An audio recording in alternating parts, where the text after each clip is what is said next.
welcome, ladies and gentlemen, to the latest and greatest bonus episode of Game Rivals.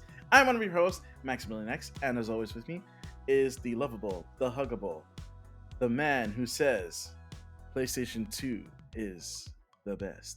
It's Sean Templar. How's it going, Sean? I'm good. I never said that, but I'm good. How are you? I am very good.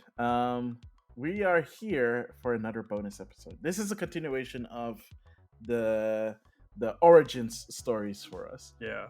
in terms of our gaming origins. Last time we already had two previous episodes. If you haven't checked them out, please check them out. They're on YouTube. They're on our podcast services. So wherever you're listening to this or wherever you're watching us from, it's there. Please go check it out. We will be referring to stuff that we discussed earlier.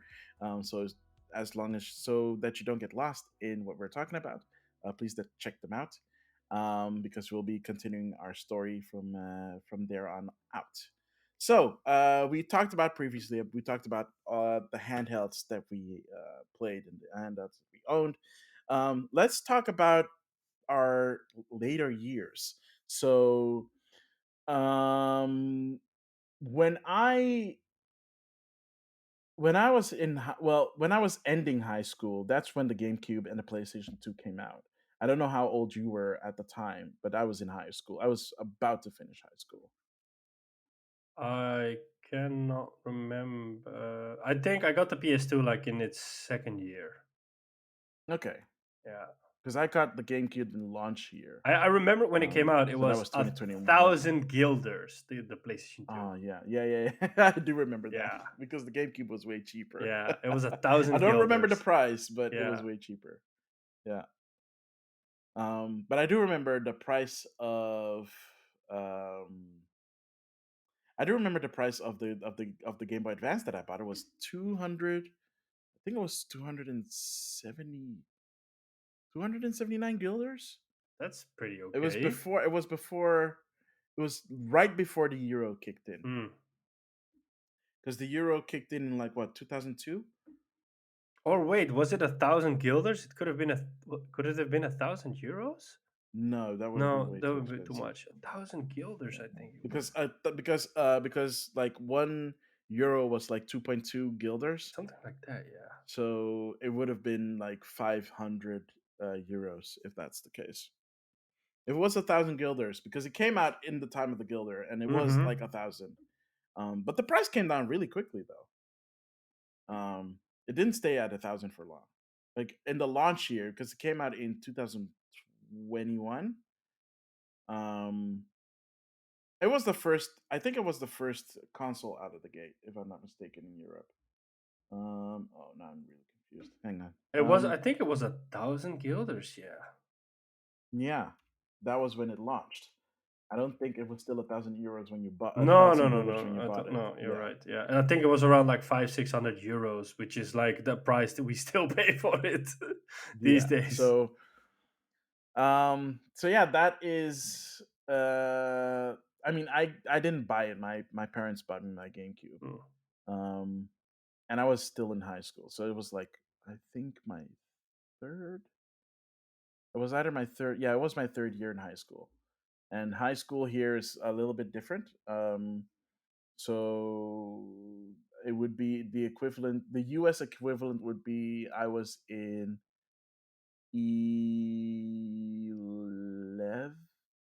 11th, 10th or 11th grade, something like that. Um, so I got that, and I got a second controller, but the controller was a third party controller. It was really bad. It broke really I quick. remember back then, I third tried to parties were fix it bad. myself, but I couldn't put it back together. Yeah, I think like back then, I think the quality for third party stuff has improved these days, but like back then, Yeah. there was some really crappy, cheapy third party Mm. stuff out there. Yeah. People are like, "Oh, Mad Cats is the worst." It's like, no, there were worse stuff than Mad Cats. Believe Yeah, you me. yeah. Um, Trust was one of them, but Oh, apparently Trust trust. has improved. I So still don't at least trust their trust. gamer stuff has apparently improved. But yeah, Yeah, no. years of not having good Trust products has put a sour taste in our mouths, Yeah. as it were. It's the same with like Packard Hell, but that doesn't exist anymore. Yeah. So at least that doesn't exist anymore. So we don't know if they would have ever improved on their stuff. But yeah, I mean, like, how old were you when you got that? When you got the PlayStation 2? I think I was around 10, maybe Mm. something like that. 9, 10. Do you remember like what you got with that? I didn't get a game with it, so I used to Really? rent Just do the oh, okay. You rented games. You Yeah, didn't because do the I got backwards it as a compatibility stuff. surprise gift from my aunt, and Ah, um, it came with this demo disc. So I played some games like Wipeout and SSX, the snowboarding game. And yeah. then I remember the very first game I rented for it. It was this. I think it was a Square Enix game. It was called. I think the Bouncer was it called? Oh no, no! Was it? Was it Seriously? that? Was it? I think it was Oh that my game. gosh! Did you rent the bouncer? I think it was the Hang on. Bouncer. Let me check. If you got it, when did you get? Like 2002, 2001, three. 2002. Yeah, the Bouncer was the first game I played on. Is it Oh 2000 beat 'em my up from Squaresoft? Yeah, gosh! yeah, that was the game I played on it. It was the first game I actually rented, so my first proper PS2 game. Yeah, Oh, that's rough going, kid. I honestly enjoyed it. I really enjoyed that game because as I yeah, Really? it's because like I said, back then we weren't as picky or maybe as critiquing games True. as now. So like a lot of games were just your bar for fun was lower, because you're just like, I'm just playing what I can, and a lot of stuff Mm. was just fun to play. You wouldn't mind if it didn't look as pretty or if it didn't play as nice. You're like, oh, I'm just am I having fun with this game? Yeah, okay, cool, let's go on.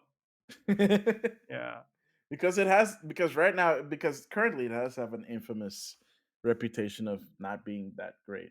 It's also a game that was designed by Tetsuya Nomura, who is, really. of course, yeah, Wow, who's the current like head director of like all things mainline Final Fantasy, um, I did and not know Kingdom that. Hearts, of course. Yeah, Yeah, I mean, if you look at the character design, you can totally tell that it's like yeah, his yeah, design. definitely.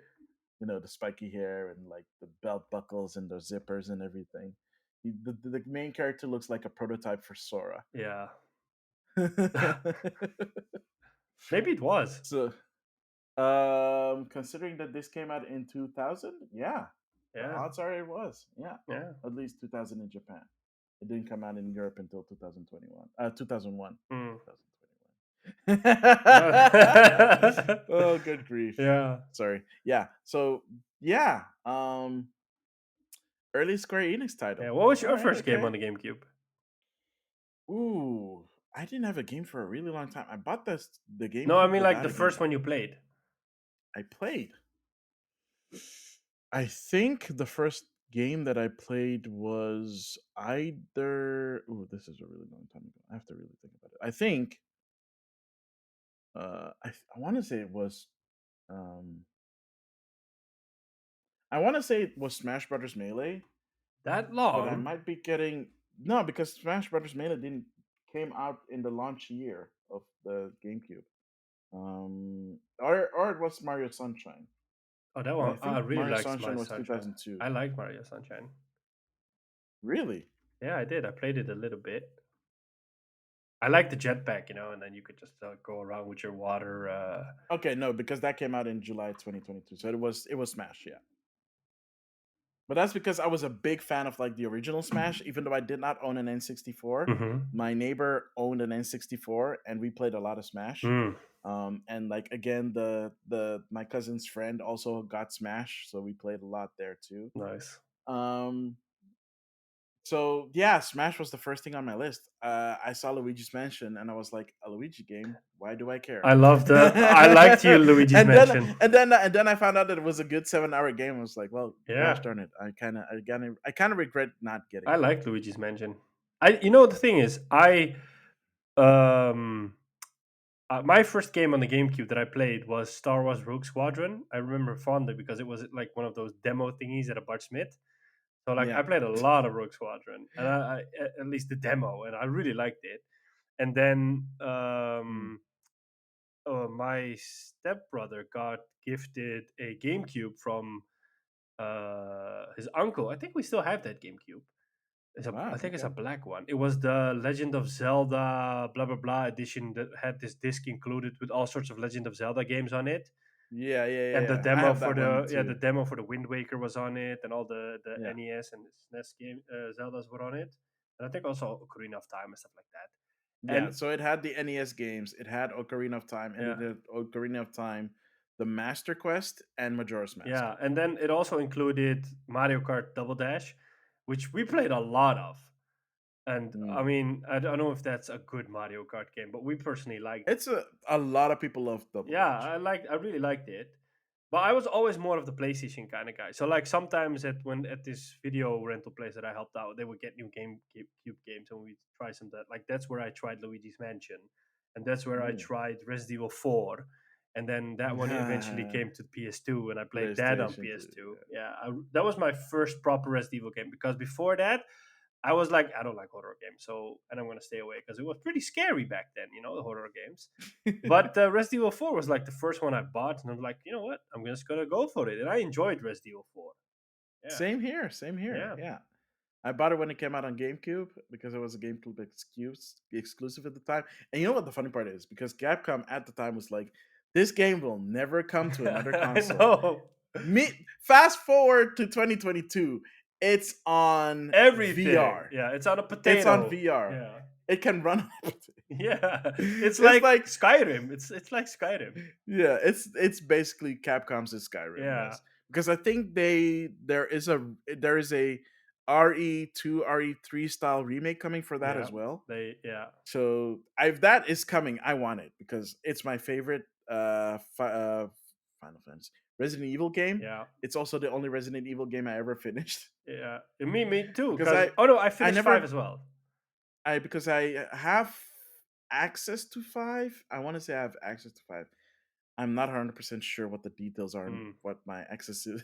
I don't know if I bought it or if I have it digital or something. But five felt more like four, just prettier and with co-op at least. Yeah, It, it's it, basically just it's the same game for 4 but me. co-op, Yeah, yeah. And then yeah, there's 6. We do not talk about 6. six is no. Um I played a little bit no. of seven on the PS4 last year, which is pretty creepy because I only played like 2 hours maybe, and it's really nasty and really creepy. And I haven't played Village yet, but I hear like a lot of Mm, people loved Seven, but they don't like Village as much because Village feels more like an action game instead of like the horror game Six was. yeah. It's in the PlayStation Plus collection, so that's how I ended up playing it. Oh, cool. Yeah. I think I did finish Revelations though Oh, on the 3DS. nice. Which was at the time it was really impressive what they did for the 3DS version. Hmm. Because it had like some really like high end like graphical stuff. If you turned off the 3D, if you turned on the 3D, it was gone. Oh wow. But the 3D does the 3D did add some immersion to it because everything popped out more and like you could gauge like distance better. Mm. Um, and it was more actiony, but it wasn't as bad as 6. Okay. It felt like 4 but more responsive Mm. I think I have than Revelations 6. through PS Plus because it was once up there. I think. Yeah, I think I missed that one. Mm. And then that got ported. Yeah. And then it got a sequel that was episodic, which was really weird. Oh. Um yeah, Revelations 2 is like episodic, but it wasn't released it's super weird. Okay. Wow. Um yeah, we don't talk about Revelations 2 either. It wasn't as well Yeah. received or good. But yeah, the GameCube was my thing. I did not own a PlayStation 2. I borrowed my cousin's once Hmm. for a really long time. That's how I played Monster Hunter on PlayStation Mm. 2. That's how I discovered Yakuza, Oh and that's how I yeah. played Persona 4 for the first time. Oh wow. That was my first Persona game.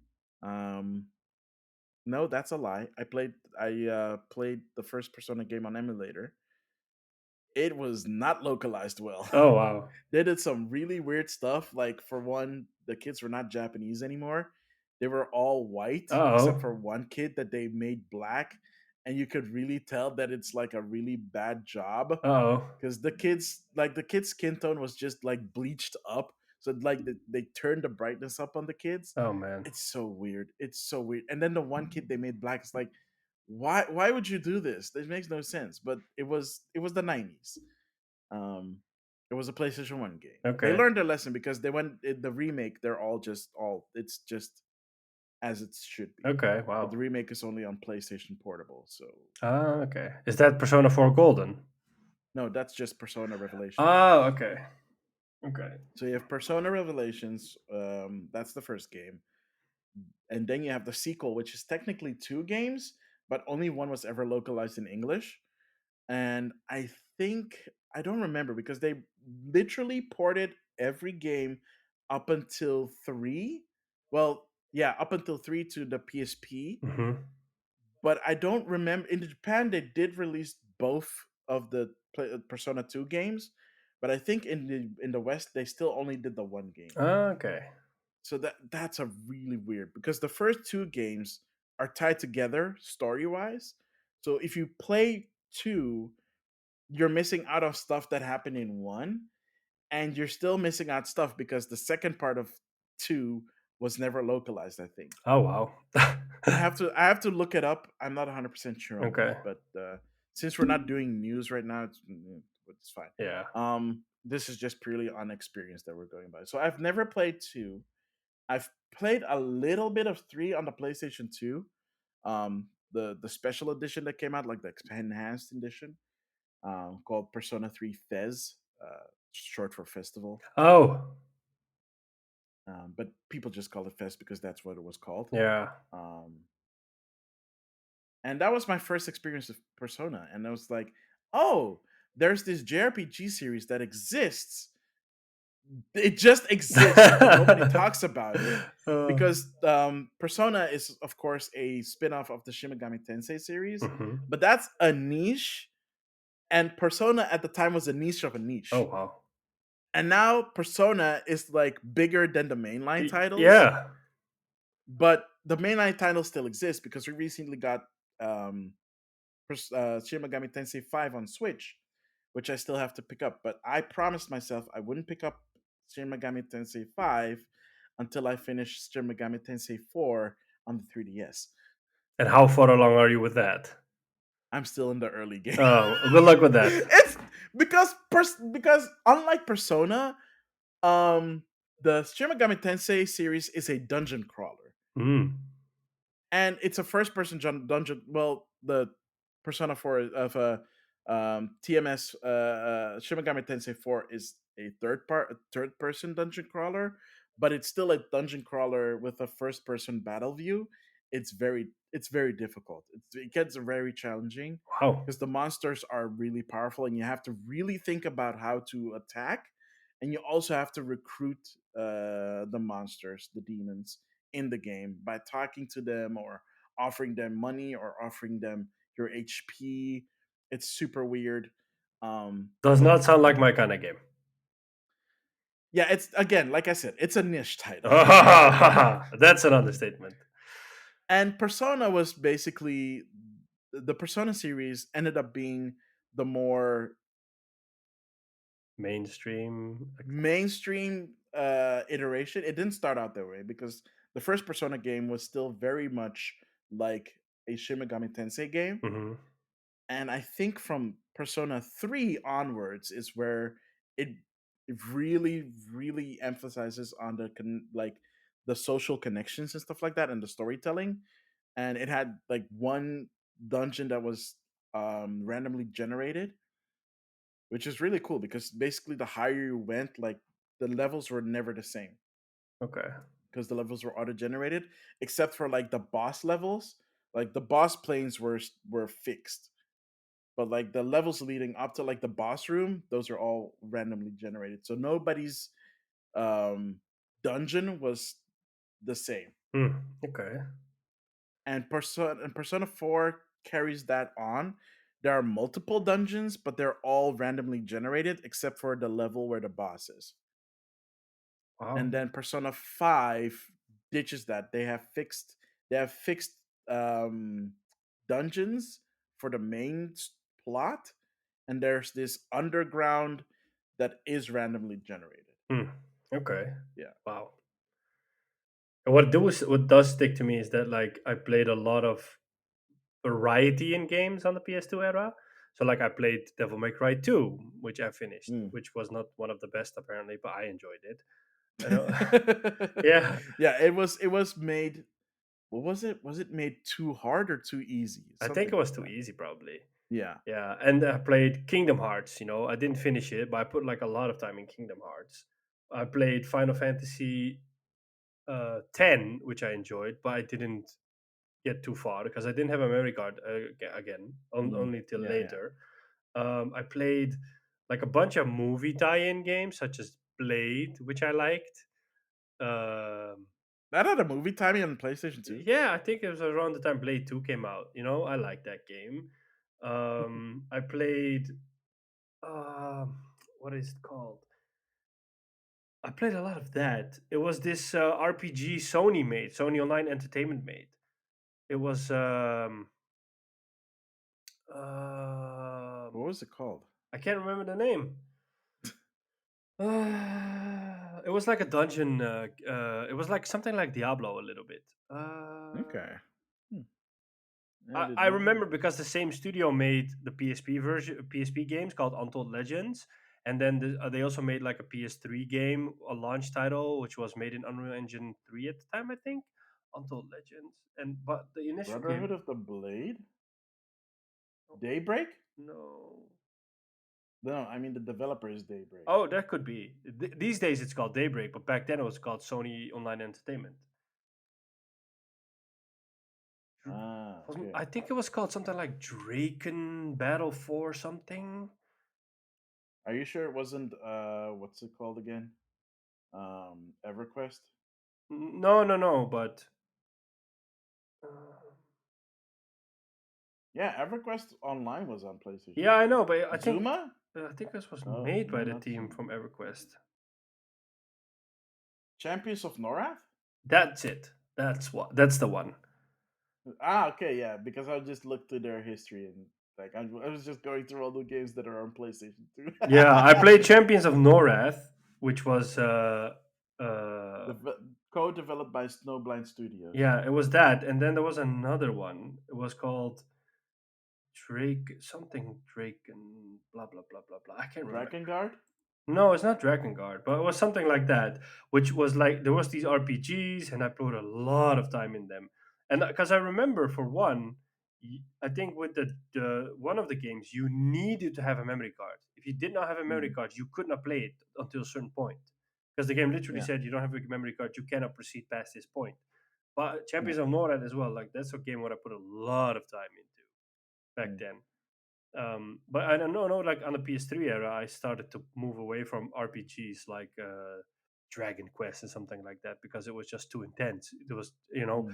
I my issue with my issue with a lot of these games is that if it takes too long to finish, I just get overwhelmed by the amount of content and quests and stuff, and I just stop playing it because I can't. Like something like The Witcher 3, I put a lot of time in The Witcher 3, but it got so big and there's so much stuff to do in The Witcher, and I like constantly got distracted, and eventually like I cannot do this, I cannot handle this anymore. This is too much for me. And I am looking forward to the next gen update to The Witcher 3 because I really want to give it a chance, but Mm, um I try to stay away from RPGs on that scale. Yeah. Yeah, and I remember playing Gran Turismo 3 with my cousin, which was Gran Turismo 3, I think, is one of the best Gran Turismos they ever made. And that one was mm, really good. Yeah, we would get all the licenses and then we would upgrade the cars and then do the races again and again and again. So we had more money to buy a higher tier car. And my uncle would play that as well with us. And yeah, we played a bit of Gran Turismo 4, but we put the most time in Gran Turismo 3. And I remember SOCOM coming out. I played SOCOM offline, of course, because I didn't have any online options then. So I played SOCOM 1, 2, 3. Really like the third one because that really focused more on the single player, make it a bit more bombastic, to put it that way. mhm. That was really cool. And what else did I play on PS2? Like a lot. I can't remember it anymore, but I remember playing a lot because I could rent almost everything that came out. So, I remember there being a game about the Great Escape. The movie that we Mm. played, Yeah, which we yeah. enjoyed. I think there was Commandos came out on PS2. I think we even Hmm. played that. There was normally available on PC. And I remember playing this Alien versus Predator game on PC, which was kind of like a strategy game. It was pretty cool. Um, yeah, I mean, it's just a lot. I Hmm. can't think of the half of it, but the original God of War, of course, and God of War 2, which were amazing games. Yeah. Yeah, a lot of the Ratchet and Clank games and the Jack and Daxter games. Yeah. Yeah. I mean, I still have my almost my entire GameCube library. Oh, I nice. think there was so why did I sell it again? I think when the DS came out, I sold a bunch of GameCube games so Yeah. that I could have the money to buy it. Mm.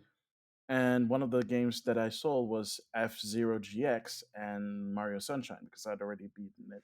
Uh, No, I hadn't beaten it, but I wasn't planning on playing it anytime soon. mhm. I was like, if I feel like it, I'll buy it again, and I did buy it again years later. I heard The that same goes GameCube for F games are Zero. pretty expensive these days. Oh, I made sure that I did not spend too much on No, it. I know, but like if you want to buy a GameCube now Oh, or a now, GameCube, yeah, yeah, it's don't. really expensive, and I don't know why, but Yeah, it's really yeah. expensive. Thank you, pandemic. The pandemic kind of helped in that one because everybody was feeling wistful and nostalgic and Oh, wanted to pay some comfort food, I'm assuming, or that, or people were realizing, well, I can't go out and make money, but if I have a bunch of retro games, I could probably make some sweet, sweet, sweet, sweet, sweet money with that. yeah, Because the for some reason the retro gaming market got really pricey during the peak of the pandemic, yeah, and I don't know why. I don't know what the real the I don't know what the actual causation of it is. So um it is unfortunate and makes it a lot harder to shop for like retro games unless it's something that was produced a lot or nobody cares about. yeah. But yeah, I did eventually buy them again. I never picked up any of the Star Fox games though, because I did not hear great things about them at the time. And now I kind of regret it because even if they weren't that great, I kind of feel like if I had them at least, it was something that I can say I played and tried Yeah, and gave a fair shake. Um, but yeah, I did have a lot of games. I didn't have a lot of games on GameCube. I usually borrowed games from my best friend, um,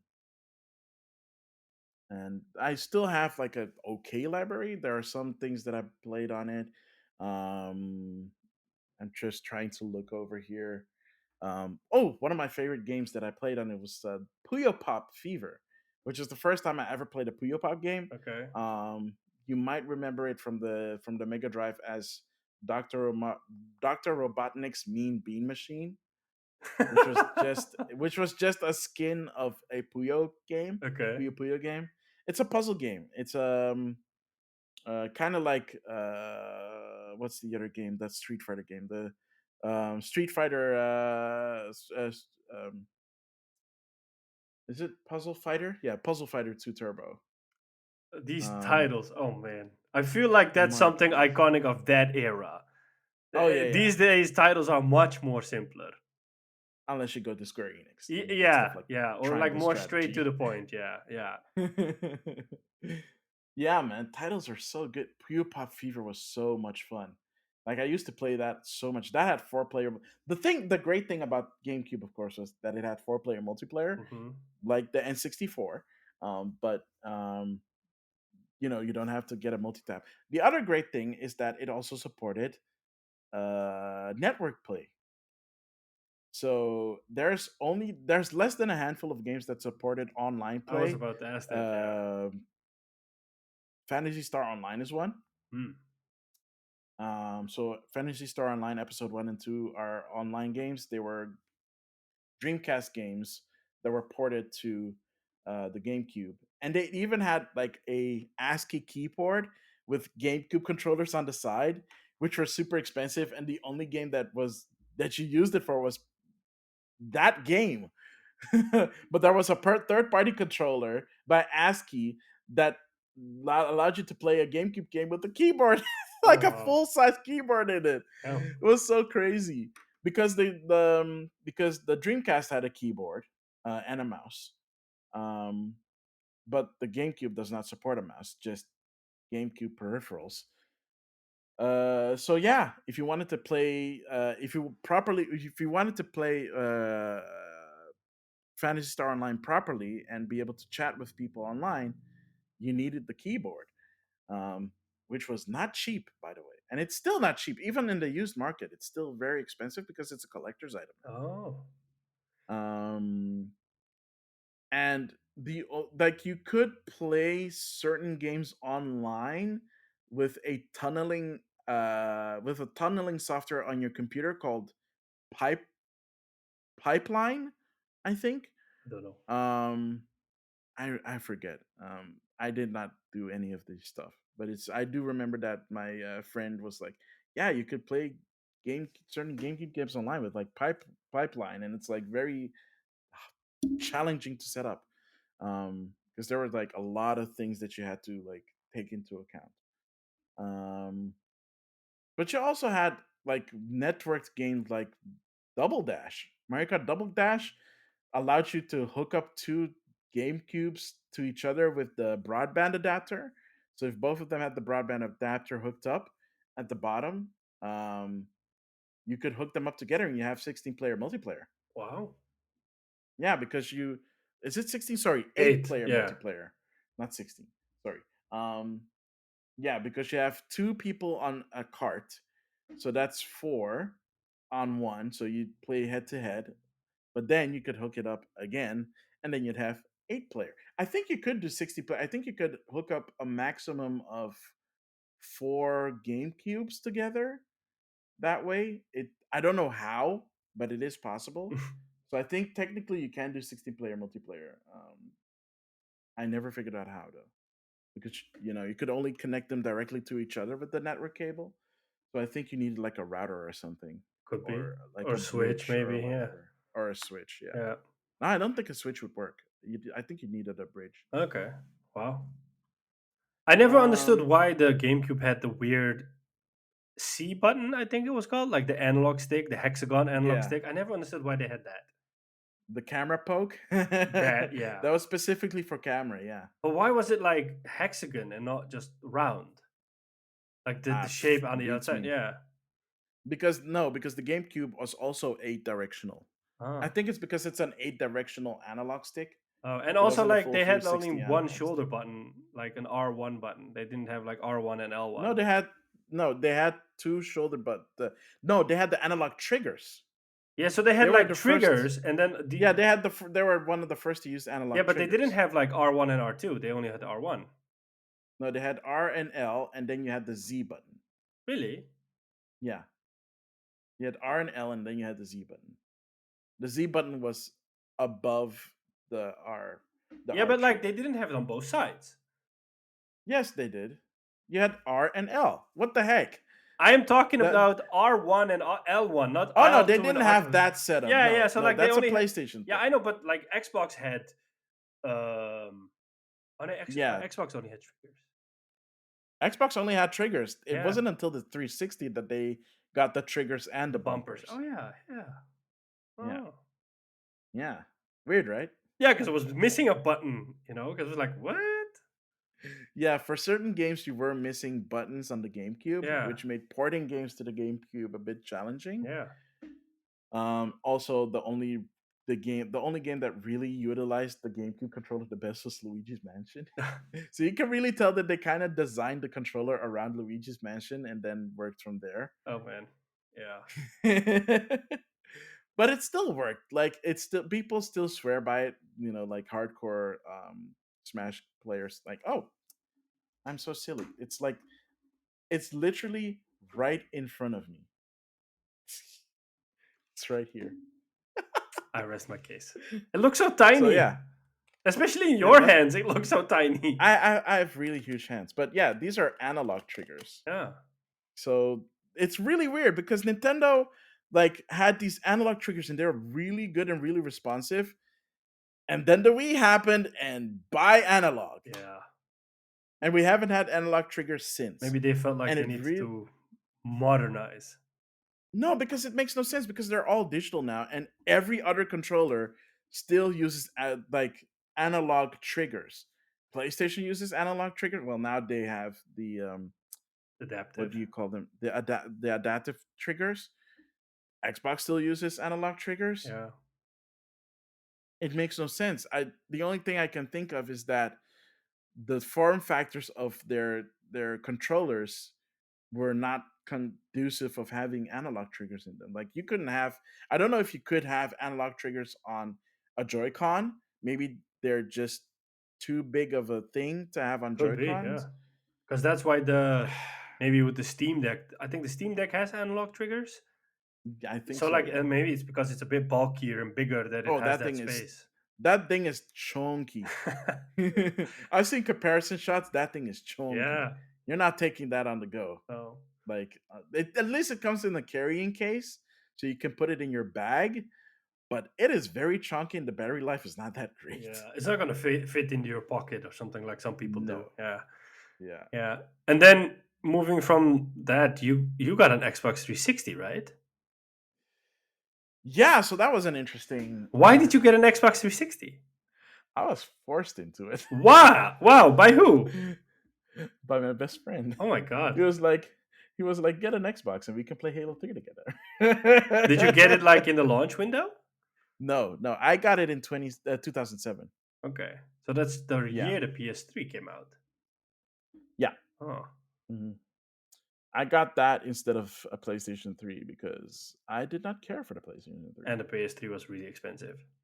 And that too, because the only one I wanted was the one with the backwards compatibility, and that Yeah. was 600 I still euros. have that one. The 60 And I was gigabyte like, model.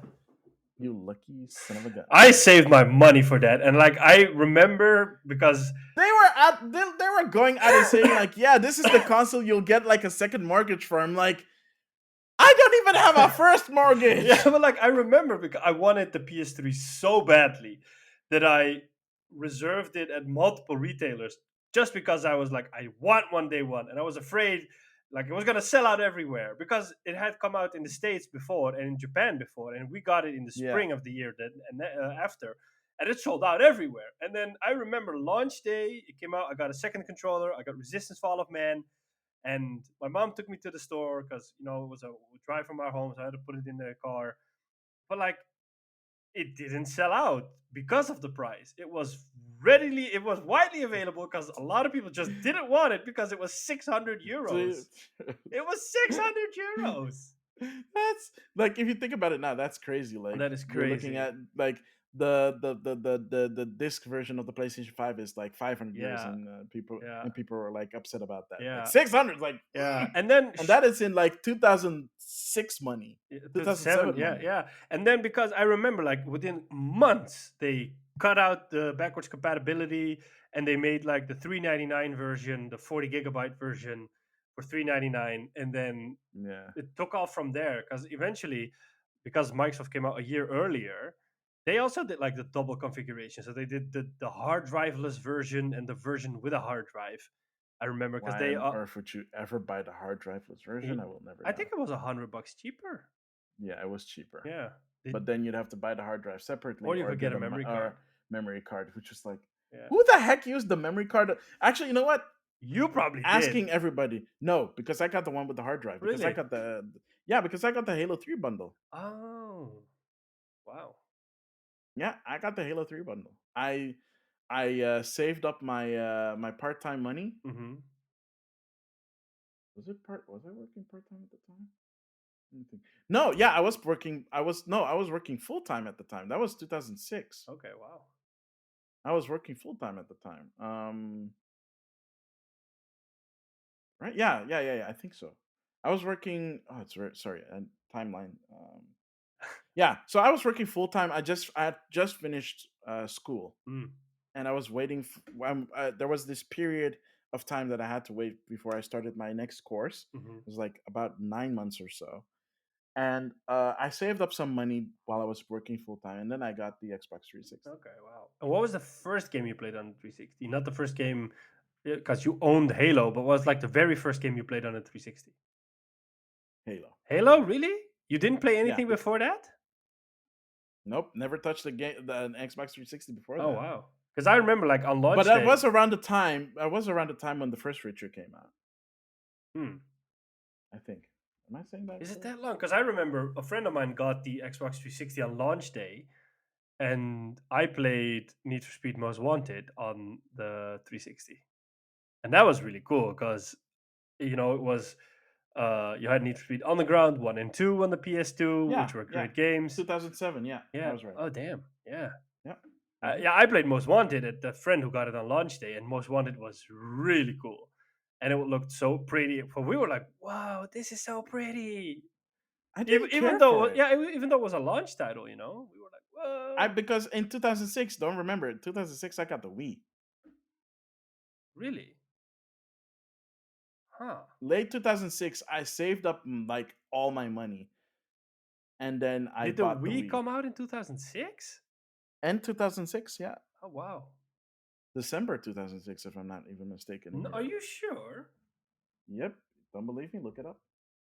What did the PlayStation launch that late? The PlayStation launched in the same month, Yeah, in in, like in a week. America, but I think it came Yeah, out in 2007 in Europe. probably because I remember distinctly picking up the Wii. I remember reserving it. Yeah, Yeah, December 8th, 2006. because it came out March 23rd here in Europe. Hmm. PS3. Yeah. Wow. Yeah, crazy, right? Yeah. So I had a Wii and I had an Xbox 360. Can you believe that? Wow. Well, I Like at least a year separated from each other though. and you had the backwards compatible Wii. Yeah, the Wii was backwards Yeah, but compatible. like later on they took it out, right? No, there's a specific model of the Wii that doesn't have backwards Oh, compatibility. okay. That's the Wii Mini. Okay. Yeah, that's what I meant. Yeah. But they always kept selling them side by side. Or did Yeah, like the GameCube one was there for a really long time. Okay. Yeah. Yeah, because it also had like the So GameCube port controllers on the top. yeah, yeah, on Yeah. the top. Yeah. Yeah, that was great, man. That was great. Yeah. Man, I played a lot of like GameCube games, man, back in the day, and the Wii was just like my jam Mm. because it had a lot of really fun games. You had Mario Galaxy that came out in 2007, Metroid Prime. The Metroid Prime games, like that was fun on GameCube. And then I had Metroid Prime 3 Corruption. You had the Metroid Prime trilogy that eventually came out as well. You had oh my gosh, like I might the biggest part of my collection is Wii games. Like if you look at my shelf, it's like there's like a full shelf, like just bursting with Wii games. Nice. Um, like there was this first person shooter that came out for the Wii called the Conduit, which was supposed to be like this first person game that was supposed to show that the Wii had like good graphical capabilities, and it's a good looking game. The frame rate is kind of all over the place, but it's a good looking game, and the gameplay is pretty solid because of course you have the Wii mode combination, which is really great. There are a bunch of really weird and obscure games that came out on the Wii. One of them is like this RPG called Opuna, which I unfortunately never got. I really regret not getting it. It's not great, but it is good. There was this other game called Elabits, which in Europe was called Eladies, and I was like, oh, I hate that title. I just call it Elabits. It Okay. it had I think it had a DS sequel. Yeah, I think it had a DS sequel or spin-off or something called Elabits something rather or Hmm. other. But it was really fun because it was a first person collectathon. Like you had to collect these creatures and then return power to the world because electricity had disappeared in the world, and the only way to restore it was by capturing these Ella bits. Okay. Wow. Oh Yeah, man. I remember when the with the PS3, because then I moved away from like renting games, so that was like the first console where I actually had to buy all my games, and it's kind of like now with the PS5 that was selective, because I remember I got Resistance Fall of Man for launch, and Hmm. I love that game, and I put a lot of time into multiplayer, because it was for the first time that multiplayer was built into the PS3. You didn't need an external adapter. It was free multiplayer. So you could play like a lot of titles. It was unified. So you just had your PSN account and you could just play games instead of creating an account for every game you played, because that was a thing on the PS2. So they Yeah. unified that. And I remember playing Resistance Fall of Man. And then if I got Warhawk eventually, because it was like one of the first games I remember that was like download only, and if you bought the physical copy you just get a headset with it. And it was Hmm. Warhawk is basically Sony's Battlefield. It literally feels like Battlefield. Mm. Or let me put it, it is Battlefield. It is just Battlefield, just with a different title slapped onto it. But I enjoyed, because it was multiplayer only. It got announced with single player campaign, and it had that horrible on stage motion control 6 axis demo with the plane flying. But I remember it came out and it got great reviews. And that game, I, I remember vividly, that was, I think, one of the first games on PS3, or at least for me, that got like downloadable content. They called it booster pack. So they added a new Mm. map, new vehicles, and new weapons. And they did like a couple of booster packs. And they also really improved the game through updates. They made fixes, they added new stuff into it. And it was just like this really fun, a little bit cartoony style game. You could just jump in really easily, play some matches, jump out. You had 4 player split screen if you wanted to. Um, it had a fun, it had a cool art style, fun maps. I really, there are rumors floating around that there is a remake or a remaster in the works. I really hope that's true and that's something that's coming to PS5, because I love Warhawk. I would seriously pay a lot of money for that game to come back to. I still have it on my PS3. I love that game. And I played a lot of Okay. Warhawk, and I remember playing Resistance 2, which I liked. Resistance 3, I never finished that one. I still want to finish that one. And then, that's what, for me at least, when I really started to see Sony, and probably before in the PS2 era as well, they had like this first party support. But it really feels to me like Mm. in the PS3 era, they really started to ramp up their their PlayStation, then it was called Worldwide Studios, their Worldwide Studios portfolio, because then we got Killzone 2 and they bought Guerrilla, which Killzone 2 looked really amazing and played really cool. Played a lot of multiplayer of that as well. And then, of course, we got Killzone 3 later, which was a surprise announcement for me. I also enjoyed that one. But we also got Mm. stuff like Uncharted. I love Uncharted. I enjoyed the first one, but the second one I love. That's probably my favorite out of all. And then the third one came out, and then we got SOCOM. We got SOCOM Confrontation, which was done by a different studio. It wasn't that fun, but we got SOCOM Hmm. Special Forces, which was a really fun game. Had a cool single player. We got MAG, the 256 multiplayer FPS game, which was a crazy game. It was fun, but it felt like a diamond in the rough. It needed a lot of Yeah. polish. The 256 player was basically broken up into squads of like 64, right? Yeah, so like the whole map would Yeah. have 256, and then it would just uh, divide the map into zones. So you would like have battalions of 128, and then those were shrunken down. So eventually you would be like probably 32 against 32. But in the Yeah. server at the same time, there were 256 people. Yeah, and then Oh man, marketing spin, man, marketing spin. yeah, and what else did we get? Call of Duty, of course, Modern Warfare 4, Modern Warfare, Call of Duty 4, Modern Warfare. Played a lot of multiplayer of that. Oh man, I love that. A lot of that, and of course, Modern Warfare 2.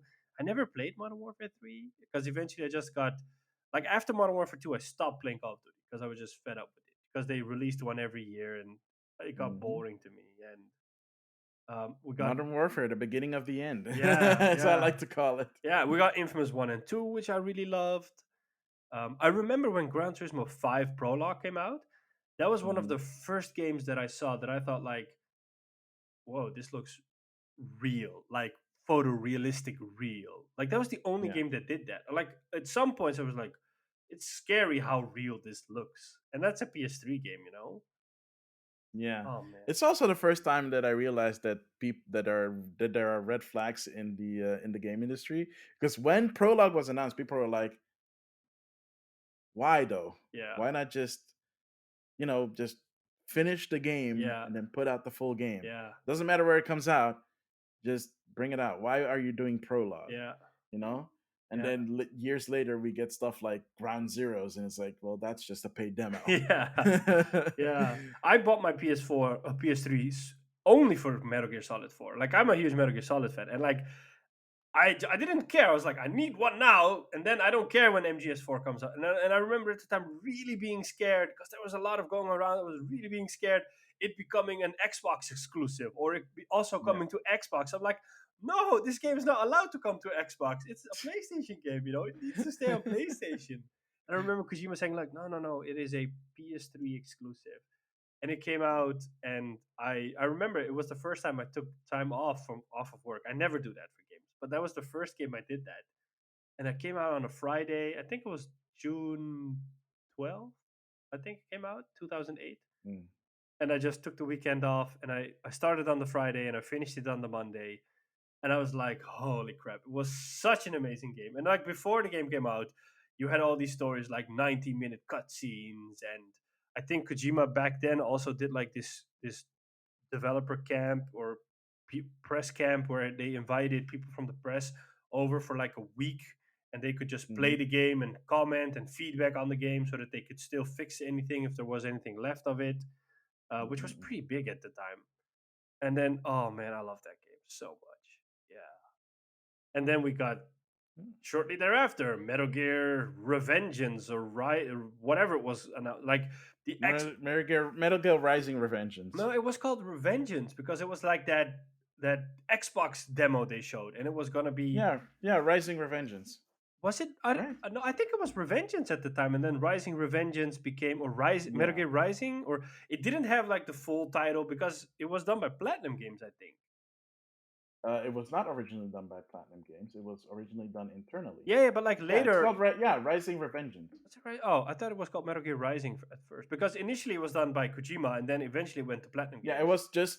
I think it started life out as um, Metal Gear Rising. Oh, Revengeance, Revengeance. and then they added the Rising to Yeah, it. because I remember it was being done by the younger team within Kojima Productions, and But they then failed. yeah, and they couldn't pull it off, and then it went to Platinum Games. I never finished the game. I did buy it, but I never finished the game. It felt different. Yeah, so it started out as Metal Gear Solid Rising. You're right. Yeah, And then when it got taken over by Platinum, it was renamed Metal Gear Rising Rising Revengeance. Revengeance, Yeah, yeah, which is a very Platinum title. yeah. I got to the final boss. I still haven't beaten that stupid Oh, bastard. yeah. If it was available on GeForce Now, I would actually try it again on Hmm. stream because I did actually try to beat him on stream back in the day. Yeah. This was when was this? This was 2014. Oh wow. That was in 2014. I was streaming again. That was when I had my Wii U. Hmm. So, Nice. but we're moving a bit ahead of ourselves. Yeah. The Wii Xbox 360 era was a weird one for me because now I had two systems for the first time Hmm. ever. I Like also had an Xbox outside of 360. because at the time I had the GameCube and the Game Boy Advance, Mhm. and then I got the DS, and then the Wii came out. And I was never planning to pick up a Xbox or a PlayStation for the foreseeable future, Mhm. but since my hand was forced, I kind of had to. I don't regret getting an Xbox 360 though. I will say that. I don't Okay. regret it. It was a fun experience and it made me see like, okay, maybe Microsoft is onto something. It's not my cup of tea because most of the games on there are like these like broy type games or first person games. But once in a while there were some games and they did try to curry the JRPG market Yeah, because they had Blue Dragon, which I never played. and Lost They Odyssey. had Lost Odyssey, which I never played. Yeah, because they were I all made played it by once at my friend. yeah, They were all made by Mistwalker. and by Hironobu Um, Sakaguchi. Yeah, exactly. Um, and it's kind of unfortunate because Blue Dragon was okay. It was just their version of Dragon uh, Quest. Dragon Quest. So I didn't care because at the time I didn't care about Dragon Quest. I never played any Dragon Quest at that time. Yeah. And Lost Odyssey was basically their Final Fantasy. attempt of a Final Yeah. Fantasy, and I didn't care because apparently there was a lot of downtime in the game. Like a lot of stuff was told through these books in games and like diaries and stuff like that. And they were I don't remember if they were narrated or not. Mm. So it was a lot of text reading. But apparently it's really good. The story is really solid and the gameplay is really good. But I do not remember. I played it once at my friend's place, and I do remember that he finished it, but I do not remember playing that game at all. So I don't even remember how the gameplay is on that one. There was this one JRPG that I really liked that I never finished on Xbox 360 called Eternal Sonata, I've which heard was of made that by one. Yeah. I want to say Tri Ace or Tri Crescendo, one of the two. Mm. Um, and yeah, so it was a Namco Bandai game. Art style is really pretty. Kind of reminds me of the Tales of series. Also, in terms of like the combat, kind of like that. I think it's done by the same developers as Star Ocean, so that would be Tri-Ace, not Tri Crescendo. Mm. Um, so yeah, that was a really good game. Unfortunately, never finished it. I got Bayonetta, like used from from a classmate, and like a bunch of other games like Devil May Cry 4 and like a whole bunch of stuff. And I did start out playing Bayonetta 1 on 360, but I never finished it on 360. I didn't finish Bayonetta until I got the Bayonetta 1 and 2 bundle on Wii U. Okay. That's when I finished Bayonetta and Bayonetta 2, which I feel Bayonetta 2 is the superior game, but that's just um but yeah, like the Xbox, I played a lot of Xbox 360 games, but most of them were digital because you had the Xbox Arcade, Yeah. and a lot of cool games came out on Xbox Arcade. Castle Crashers came out on Xbox Arcade. It's a really fun multiplayer game, couch co-op. Then you had, I think that also had online, like stuff like Alien Hominid was like a Newgrounds game that got an Xbox Arcade version, which is really good. So yeah, a Flash game becoming an Xbox Arcade game. Yet of course, the little game that was packaged with Project Gotham Racing called Geometry Wars, Ooh, that was a really big. which It turned out to be a big game. Yeah. which ended up being its own game and like really big, and Yeah. even had like a DS version. Yeah. Um, I played the crap out of Geometry Wars, man. Yeah. Not the first game, but like the Geometry Wars Evolved. That was the standalone game, and that was really big. It was really pretty. It's the first thing that showed off like the HD graphics and stuff like that, because it had a lot of particle effects and stuff Yeah. like that. I It's really remember. cool. Even to this day, it's like a really cool game. Yeah. Um, yeah, there were a lot of like download games that I played. Scott Pilgrim versus the World was on there, which I regret not buying. Um, It came out again, not right? Recently. yeah, I still have to get it. It's like what the frick, second chance, and I still haven't Yeah. gotten it yet. Too many games, man, too many I games. remember that a friend of mine, I borrowed his Xbox 360 once, and he had modded it, so he had like all these legal games, and I Mhm. played Dead Rising on it, which I really enjoyed, and I I played played the demo for that one too. Yeah. yeah, and I played Lost Planet, which I really enjoyed, and of course we played a little bit of Halo 3, and that, of course that was fun because that's mainly the reason why you got an Xbox. And then later we played Gears of War and Gears of War 2, and we played Horde mode a lot. Um, Mm, and then I also remember because I eventually got an Xbox 360 Elite. It was called, I think. mm. So that was like a The slim down version, yeah, yeah, but the more powerful. more silent, and it was Mm, black, and it was the redesigned. And I bought it purely because I wanted to play all the Halo games. So I there was this Halo bundle that I yeah. specifically wanted, and I like went through the city, all these retailers, and like one finally had it. So I played Hey Halo The Master Chief 1. Collection. It wasn't out then. So it was like I Oh yeah, bought that them all wasn't. separately. So I got Halo 1 on PC and Halo 2 on PC. And then Halo 3 I played on on 360. 360, and then ODST, but I never finished ODST. And then um, like Halo Wars, I think that one, the first one Mm-hmm. was on 360. I played a little Yeah. bit of that, and then I just didn't use the Xbox again for a very long time. So eventually, I ended up trading it in at Game Mania a Mm-hmm. couple of years ago because I just did. Yeah, like that's always been my issue with Xbox. Like I buy it in an impulse, and then I just don't use it after a while. Because did the same with an Xbox One. I bought a One S in an impulse for Forza Horizon 2 at the time, and I played a bit of that. I played a couple of other games, and then I just sold it all, traded it in again because I'm not an Xbox gamer. I've noticed. Um, Yeah. Do you remember, since we're talking about Xbox 360 and PlayStation 3, do you remember Tom Clancy's Hawks? I remember it. I played a little bit of it because I also remember End War, which was their strategy game, Yeah. which you could play with voice commands. Because I played the demo Yeah. with voice commands, and it actually worked. If you use the proper voice commands, it would work. You could say like Unit Alpha, Unit Bravo, move to Delta or something like that, and then you would see on the screen it selecting like this flow chart all your commands, and then they would Yeah. like verbally confirm like Roger that, and then boop, they would just move to that. Or you could say like all units fall back, and then all units would pull back. Like that was really really cool. Yeah. End Wars. Yeah. Nice. Oh man. I That also forgot, was. but like the PS3 era gave us games like Assassin's Creed and Assassin's Creed Mm-hmm. 2, which a lot of people consider the best Assassin's Creed game ever. And it gave us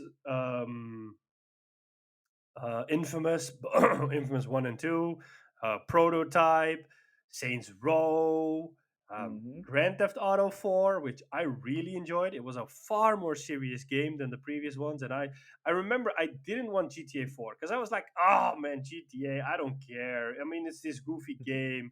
I mean, and the reason why I didn't want it is because with San Andreas, I had put so much time into it. And then because I had to use too much cheats, it bugged on me in one of the missions. There's this mission where you have to save a rapper called OG Loke, and he's standing on the edge of a building, and he's drunk, and he's like, "Oh, I'm gonna kill myself." And then normally how it works is you have to grab a truck with boxes, and then you have to park it underneath him. Oh, and then he falls off the ledge, hits your boxes, and then you drive him to the hospital. But because I had to use too many cheats, he always died in the cutscene. So he would just walk off the ledge in the cutscene. So there was nothing I could do to save him. It was like a bug or something. So I got really frustrated at that moment. And I'm like, and I remember Vice City, but even more San Andreas, it had a lot of these annoying missions that would just you would fail them because of something stupid, like you had to use an RC helicopter to move parts, and then the controls wouldn't work as well, and then you would hit something, and then your helicopter would blow up. Or in San Andreas, you have big smoke on you're on the bike, big smoke's in the back. You have to drive next to the train, and he has to shoot the gangsters off the train. Like how many times I have had to done that again. So I got to the point that I was fed up with GTA. I was like, no, and then I remember it came out on I think April 30th. And then the Mm. day before, I was like, I want GTA 4. I don't know why I had that impulse. I just like the day before I was like, I want that game. So I remember I called my mom and I said to my mom, like, I want this game and I'm at work right now. So can you call around and ask if they have it and then maybe reserve it for me? And she's like, fine. And she called me back just before I finished my work. And she said, like, I've managed to be able to reserve a copy for you there and there, so you need to go to another city to pick it up. And I'm like, fine, I'll do it. So I finished work, I got on my bicycle, I raced to the other city, and I got there like, hey, you have a GTA 4 copy on this and this name. And like, yeah, like I'm here to pick it up. Like, oh, okay. So I give him the $60. I race home and I play GTA 4, and I loved every second of it because it had a far serious tone and far serious story. It was still goofy, because it Mhm. was like Roman, your cousin, would just randomly call you. Nico, my cousin. Oh Yeah, my gosh, good exactly god, that, And then it was like, that oh, was meme to you crazy, want to man. go to the Sheesh. strip club or something like that? And you'd be like, Yeah, you okay. want to go bowling? No. Yeah, so I played a lot of that and I enjoyed it. Um, Mm. yeah, but that's like the games that came out in that time were just were a whole lot more serious, but still like really fun. Oh man. Yeah, I returned it after a week. Well, GTA 4. Why? I didn't like it. Oh my god. Oh man. They should. Like I played it and I got why people enjoyed it, but I did not enjoy the driving. Oh, okay. The driving kind of really sucked, and I the mission progression was just way too slow for me. I also loved Red Dead There were Redemption. way too Yeah. many distractions. Yeah. But I wasn't used to playing an open world game like GTA. GTA 4 was my first. Ah, okay. Because Yeah. when Outside of that, the only other GTA game I ever played was GTA, the original GTA, the top down one on PC. oh wow, yeah, because Yeah. then they also later did Red Dead Redemption, and I loved Red Dead Redemption. Yeah, Which is kind of ironic considering that it was not originally a Rockstar game. yeah, because I It played was Red Dead Capcom. Revolver on the PS2. Yeah. I That loved. was Capcom. Yeah, I know. I like that one It's crazy. as well. Because also on the PS2 we had Max Payne 1 and 2, which I also really enjoyed. I played a little bit of Max Payne 1 on the PC. Yeah. A little bit. Like someone had it on PC and I played it a little bit. It Mm, was it was so wild because it had because it came out I think around or after The Matrix. yeah. So I. it was the first game to have that bullet time Yeah. stuff in it. That was so It's like, cool. oh, that's so That cool. was so cool. Yeah. I mean, I'm happy that they're gonna do a remake because it's been like years since I played that And game. it's being made by Remedy. Yep. So this time, no weird shenanigans like they did with like GTA. Yeah. Yeah. Yeah. They're actually using like a modern engine. They're putting the resources where they belong. So it looks to me like they learned their lesson. Yeah. On a certain level, they're like, well, we made money, but we also drew ire from the community. Yep. So if we're gonna do something like this again, we can't have it sell well and draw the ire of the community because if the community does not know that this is going to be a good product, they won't pick it up again. Yep. They realize that they can pull the same trick twice, Yeah. and that's really good. I Yeah. hope. Oh man. Yeah. And then yeah, came PS4 and Xbox One, and later the Switch. Hmm. Yeah. Yeah, I think. Let me see. Yeah, I think that's the my library of like Oh wait, you had a Wii U, Switch. of course. Yeah, my Wii U Yeah. is almost as big as my Wii library. And the only reason I'm saying that is because I bought a lot of stuff online at the in the eShop. I gotta say, like the whole Wii U, like it kind of flew past me. I like barely realized it was there. It was also barely there because it only lasted for like what 4 years. Yeah, but like I don't. It's It came out in late 2012. yeah. By 2015, it was kind of done. Okay. The last the last big game to come out on the Wii U was Breath of the Wild. no no yeah, Breath of the Wild. Yeah. Yeah. Yeah. And that was 2017 and it was also a Switch launch title. So Yeah. I don't even count it as a Wii U title. I know that one of our colleagues picked it up on Wii U first, Hmm. and then picked it up later on Switch. He beat it on Wii U first, and then he picked it up on Switch. So, yeah, the Wii U was an interesting time. It's kind of disappointing because they'd had a lot of cool games in the big early on. It had Zombie U, which did later get a port, but I remember honestly, that game. It's for what made for my Ubisoft. money, yeah, it was made by Ubisoft of all people, because it was a relaunch of like this other game called Zombie that came out like in the 80s. Hmm. It was a revival of that franchise. But Zombie U was interesting because it wasn't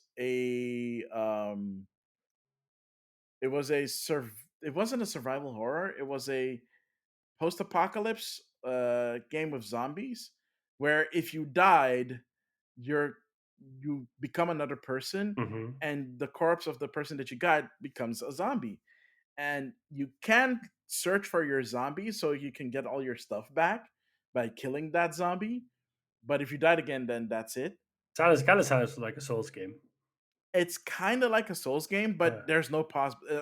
Actually, it is like a Souls game because Yeah. there's also no pause button. Yeah. If you look into your bag, the game is still playing and you can still get attacked by zombies. So if you're not hiding from a zombie, or if you haven't cleared an area, you die again and then you have to start all over again. But you always have to start over again from the save point.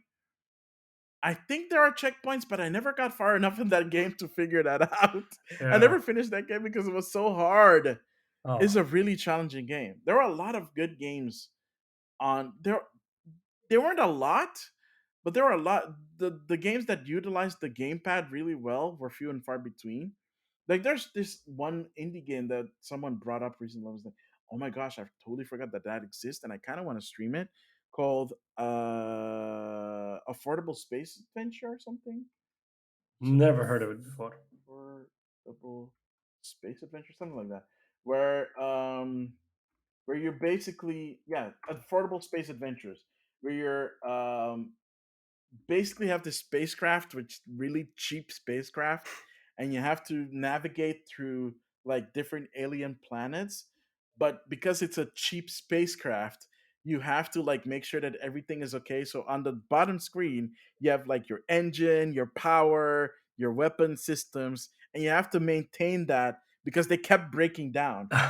And they could, and you could take damage from like the environment and from enemies and from monsters around, so you have to maintain it and stuff like that. I think it had asynchronous multiplayer or co-op, sorry, where you could like assign other people that are playing with you, like, okay, you man the guns, you man the engines, stuff like that, and then they do that. It's really fun. Nice. So it had cool quirky titles like that, and then you had big beautiful games like Xenoblade Chronicles X, which was a spin-off of the Xenoblade series, and it's this big massive like JRPG with online multiplayer Wow. where you could like play co-op online. So Okay. you could invite people into your game with their like skills and whatnot, and their skills, which is like their mechs.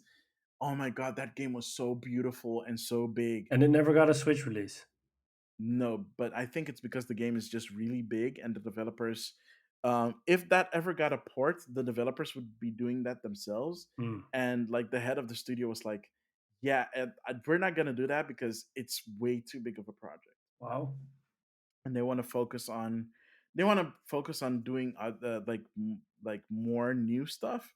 Like the fact that they ported Xenoblade 1 was a big deal, and I think the only reason why they did that was because the original Xenoblade was on Wii, which I also had. I bought the game 3 times. I think I've told you this before. Kind of I like my bought sleeping Xenoblade dogs. Chronicles 3 times on Wii, on new 3DS, and on Switch, and I still haven't finished the flipping Oh game. man, it's I am very close. I really want to finish it on my holiday, so that's on my list of stuff that I'm gonna play on my holiday. Because I really want to finish it before before the summer, because I want to play. I want to go into 3 because again, like I said, I told you before offline. The Xenoblade games are tied together Mhm. thematically, and they're all like big open world games. Okay. So, like, even at the time, Xenoblade Chronicles was a massive project for the Wii. Like, it was a big open world game. Granted, the character models were really crappy, but Monolith was not known for having good character models. At least not until they finally itched the HD, and even like their first HD game was Xenoblade Chronicles X. The character models are also not great. They're better because it's in HD, but they're not great. Like Xenoblade Chronicles 2, way better character models, also way better character design. And the definitive edition of Xenoblade Chronicles uses the same engine. So you can really tell that when they gave it the glow up, like the remake glow up, it looks really good now because they look as they're supposed to. And Xenoblade Chronicles 3 is gonna be so good. Oh my gosh, I can look forward to it. But yeah, the Wii U was a really weird time. It had weird games, even weirder than the Wii, and it's so sad that like a bunch of these games they either got ported to the Switch, which is fine. It gives people another chance to play these games, but also there are also a bunch of games there that you can't find anywhere else. Virtual Console is about to die out because the Wii U eShop and the 3DS eShop is about to die. And that's really sad because there are a lot of games on there that you can't find anywhere else. The Wii U is still backwards compatible with the Wii. That's why I picked up Panya Swing Golf, which I talked about in the previous episode. And I did I did I talk about that already in the last episode? And Yeah, I talked about how weird it was that it wasn't 4-3, yeah, right? yeah, because it started out as a Yeah, PC game with microtransactions. super freaking weird. Yeah, I feel like the Um, Wii oh, U. it didn't have. I checked it. It doesn't have Ah, microtransactions. okay. The Wii version. It's just pure. It's just a pure Uh, base game. I feel like the whole Wii U and also in it to an extent the Xbox One were all a little bit overshadowed by the PS4 because Yeah. from the start they like nailed everything.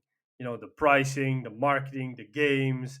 Like, Do you remember the presentation for the Xbox One? By the way. yeah, I do. I do. Like, you had one on the campus of Xbox because Sony did in 2013. Sony did like this event in February in New York, Yeah. which they Yeah. never Yeah. do Yeah. something in New York. They did this really cool event in New York where they basically announced the PS4. And but it was more like two-thirds of the presentation was like what Mark Cerny did with the PS5. Like, this is our vision and this is the Yeah. hardware and this is what we're the tools we're going to offer, so like more of like a technical briefing. And then towards the end they started showing the games like Yeah. Infamous and other sorts of stuff. Yeah. So people And were like, Destiny, yeah. and they didn't announce pricing. I think No, back then either. I no. think that was around E3. Yeah.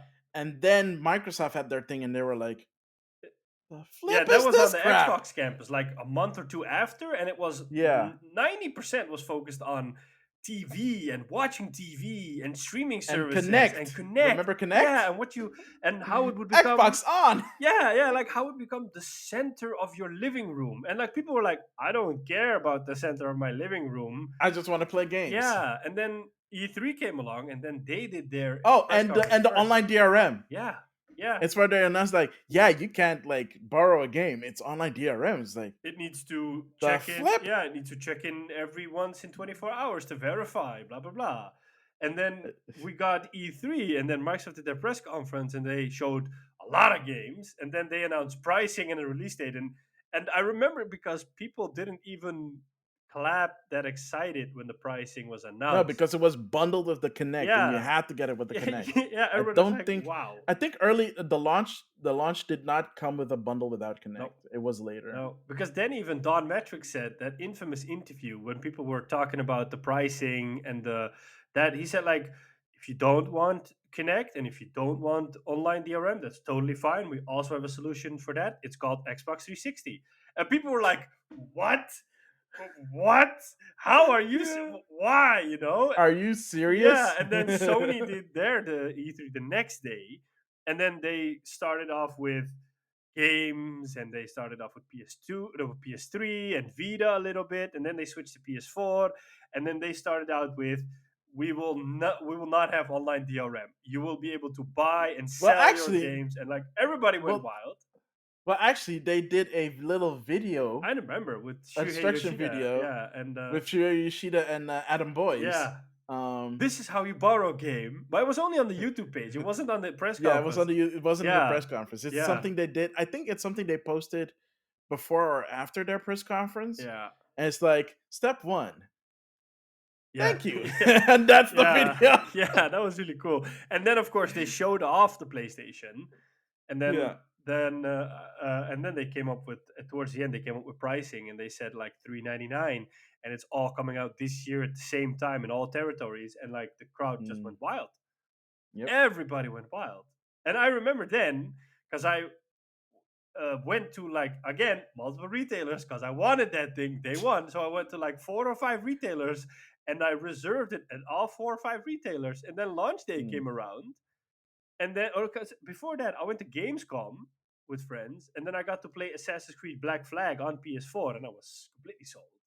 And then launch day came around, and all of these retailers called me and said, "We have a PS4 waiting for you." And I'm like, "Crap! I don't need 5 PS4." So I called a couple of my friends, and I was like, "Yo, man, who wants PS4 here?" And then 4 of them were like, "I want one." And I'm like, "Cool, let's go. I got you." Because they all hadn't reserved one. So I'm like, "I got you, man." yeah. And then we just went to all these retailers, and I showed and I was like, "Hey, it's me." And they're like, "Oh, cool." I was like, "He's gonna pay for it." And they're like, "Oh, okay." And then they paid, and like, I gave them the PS4, like, enjoy. And then we went to another retailer, and we did the same dance 5 times, and then we got mine at last. And then they were like, "Why do you have so many PS4s with you?" And like, "Don't ask. We're just here to buy the PS4." You know? And then we just got a They might PS4. be like, maybe they're trying to scalp these. It's like, Well, man, but at nah, the man. time, scalping wasn't a thing because I remember the Not for PS. gaming, not for No, gaming. No, because I know that the yeah. PS4, the supply was really good. They had like ample supply. Hmm, Yeah. yeah. Oh man. Remember when you could actually walk into a store and buy a system? Yeah, I remember that. It feels like Remember actually having to line up for a I system? never did that. That's why I always Neither reserved in did I. advance because I was like, because I remember when I pre-ordered one of my PS4s at Game Mania, and they were like, "Oh, we're gonna do a midnight launch. So if you're here at midnight, you can pick it up at midnight." And I'm like, "No, thank you. I'm fine. I will just. I enjoy my sleep too much to. Or I value my sleep too much to be here at To do, midnight. yeah. I'll just walk in tomorrow and I'll get it." And I'm like, "Oh, okay." And I'm like, Midnight launches were more a US thing, by the way, I "Yeah, think, yeah." actually. Because the only time I've only done this once, midnight launch, and that was for Pokemon Sword and Shield. Hmm. Yeah. I think like because that back then I used to And there live. was a big line. Yeah, And I live in a small town. I remember back So then imagine. I lived in near Rotterdam, and I remember like when Call of Duty came out, and like a couple of these games, they would always do midnight launches at the Media Markt or something, and people were like lined out. I'm like, it's Call of Duty. I'm not gonna sacrifice my sleep for this. I'll just buy it another Exactly. time. You know? Yeah. Oh man. Yeah. I did, however, have luck because when the 3DS came out, um, I had a friend working at a mania Oh nice. at the time, so I used her discount to get it, Oh and I got it at launch day, and that was when the price was still like almost 300 euros. And then like 3 months later, they're like, "Yeah, we made a boo boo price drop." Also, everybody that bought it with the original price, you become ambassadors. And then we got all the Game Boy Advance games, which I still have. So nice. I'm really, and I still have like, so it came with the games, and then also you got this like certificate, Mm-hmm. which is just like an icon on your screen says that you're a 3DS ambassador. But it also came with the privilege of pre-ordering an ambassador edition of the new 3DS, Oh which I bought. The only way you could buy it was using a credit card, and at the time I did not have a credit card. So I had to borrow a colleague's credit card like, "Hey, I'll pay the money. I just want to order this because I really want to get it because you got it in advance before the 3DS officially launched, wow. and it came with this really neat like the new 3DS of these plates, these face plates. It came with these like exclusive face plates as well, and I still have it. It's probably in the box somewhere in my void, somewhere behind these hills here.